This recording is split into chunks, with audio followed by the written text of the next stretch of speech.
ഷാജി കൈലാസ് പിന്നെ ഒരു 10 മിനിറ്റ് കഴിഞ്ഞിട്ട് ഗംഭീരമായി കേട്ടോ എന്ന് പറഞ്ഞു.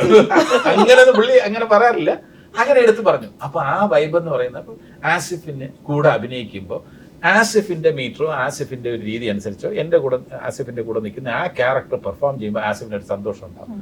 എനിക്ക് ഏറ്റവും വലിയ ഒരു ഇമ്പോർട്ടന്റ് ആയിട്ടുള്ള ആ സീനിൽ ആസിഫിന്റെ കോൺട്രിബ്യൂഷൻ എനിക്ക് സഹായമാവും.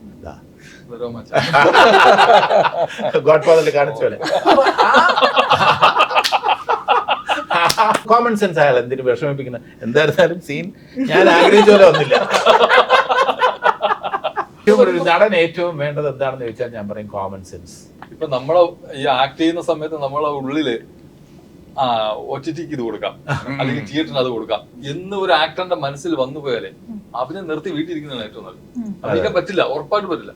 നമ്മളിപ്പോ അഭിനയിക്കുമ്പോ തന്നെ നമ്മളെ ആ സീൻ അല്ലെങ്കിൽ അപ്പോഴുള്ള ആ സീൻ ഓക്കെ ആക്കുക, നന്നാക്കുക എന്നല്ലാതെ അതിലുപരി തിയേറ്ററോ OTT-ഓ ചിന്തിച്ചാൽ തീർന്നു. ചിന്തിക്കാൻ പോയേ ചെയ്യരുത്.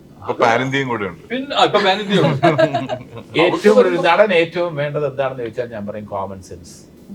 കോമൺ സെൻസ് എന്ന് പറയുമ്പോൾ എക്സാമ്പിൾ ഞാൻ ഇവിടെ ആസിഫ് അലി എഴുതിക്കൊണ്ട് പറയാം. ആസിഫ് അലി ആയിട്ട് ഞാനോ അസീസോ ബിഹേവ് ചെയ്യുമ്പോൾ ഒന്ന് ആസിഫ് അഭിനയിക്കുന്ന ഇപ്പൊ ഉദാഹരണത്തിന് കാപ്പയിൽ ഒരു സീനിൽ ഞാനും ആസിഫും കൂടെ അഭിനയിച്ച ക്ലൈമാക്സിന് അടുപ്പിച്ച ഒരു സീനിൽ അഭിനയിച്ചപ്പോൾ ഞങ്ങൾക്ക് രണ്ടുപേർക്കും ഇഷ്ടപ്പെട്ടു എന്നുള്ളത് നമ്മൾ അങ്ങോട്ടും ഇങ്ങോട്ടും പറഞ്ഞിട്ടില്ല. ആസിഫെ കലക്കി കേട്ടോ, തീർച്ചയായിട്ടും അത് കലക്കി. പക്ഷെ നമ്മുടെ മുഖത്ത് അതുകൊണ്ട് ആ സീൻ വർക്കായി. ഒന്നും പറഞ്ഞില്ല, നമ്മളൊന്നും പറഞ്ഞിട്ടില്ല. എങ്ങനെയുണ്ട് പിന്നീട് ഡിസ്കസ് ചെയ്തിട്ടില്ല, ഇതുവരെ ഡിസ്കസ് ചെയ്തിട്ടില്ല. പക്ഷെ ഞാൻ ആ സീൻ ഡിസ്കസ് ഗോഡ് ഫാദറിൽ കാണിച്ച പോലെ ആ ഫീലിംഗ് അപ്പൊ ഉണ്ടായി.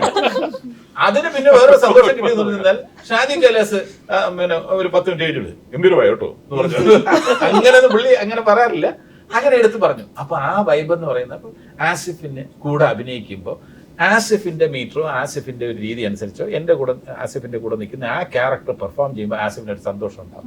എനിക്ക് ഏറ്റവും വലിയ ഒരു ഇമ്പോർട്ടന്റ് ആയിട്ടുള്ള ആ സീനിൽ ആസിഫിന്റെ കോൺട്രിബ്യൂഷൻ എനിക്ക് സഹായമാവും. അപ്പൊ കോമൺ സെൻസ് എന്ന് പറയുന്നത് ആസിഫിന് സ്കോർ ചെയ്യേണ്ട ഒരു സീനിൽ എന്റെ ഒരു നോട്ടമോ ശ്രദ്ധക്കുറവോ ആസിഫിന് സ്കോർ ചെയ്യാനുള്ള സാധ്യതയാണ് ഇല്ലാതാക്കുന്നത്. അത് ആസിഫ് എന്റെ അടുത്ത് പറയില്ല.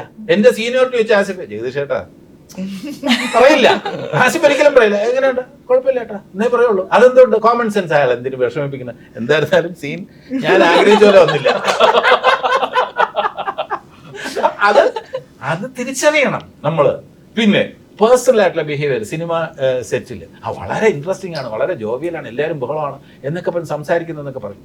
ഏത് സാഹചര്യത്തിൽ എങ്ങനെ പെരുമാറണം. ഇപ്പൊ പ്രിയൻ കാരവനിലേക്ക്, ഞാൻ ഹിന്ദി സിനിമയിൽ അഭിനയിച്ചു, പ്രിയൻ കാരവനിൽ വന്നിരിക്കാൻ പറയും, പ്രിയന്റെ കാരവനിൽ വന്നിരിക്കാൻ പറയും. ഞാൻ പ്രിയനുമായിട്ട് സംസാരിക്കും. ഒരു പ്രൊഡ്യൂസറോ വേറൊരാളോ വരാൻ നേരത്തെ ഞാൻ ഇറങ്ങിപ്പോകും. പ്രിയൻ എടുത്ത് ചോദിക്കും നീ എവിടെ പോകണം, നീ ഇവിടെ ഇരിക്കും. ഞാൻ പറഞ്ഞു വേണ്ട, എപ്പോ പോയിട്ട് വരാം. അവര് ബിസിനസ് സംസാരിക്കാൻ നേരത്തെ ഞാൻ അവിടെ ഇരിക്കാൻ പാടില്ല. എന്റെ ഏറ്റവും അടുത്ത സുഹൃത്താണ് പ്രിയദർശൻ.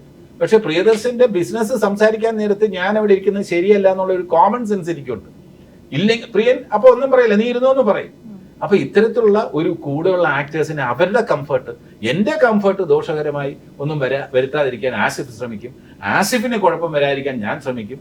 അസീസ് എന്റെ കാര്യം നോക്കിയിട്ട് തമാശയൊക്കെ പറയും, പക്ഷെ ഏത് ലെവൽ വരെ പോവാം, എന്ത് തമാശ എന്നുള്ള അസീസിന് ഒരു നിർണയം ഉണ്ടാവും, ഒരു തീരുമാനിക്കും. ഈ കോമൺ സെൻസ് ഷൂട്ടിംഗ് തൊട്ട് നമ്മുടെ അഭിനയത്തിൽ തൊട്ട് ഇതിന്റെ പ്രൊമോഷൻ വരെ അതിനകത്ത് ആ കോമൺ സെൻസ് ഉണ്ട്. അതാണ് നിങ്ങൾ ഇപ്പൊ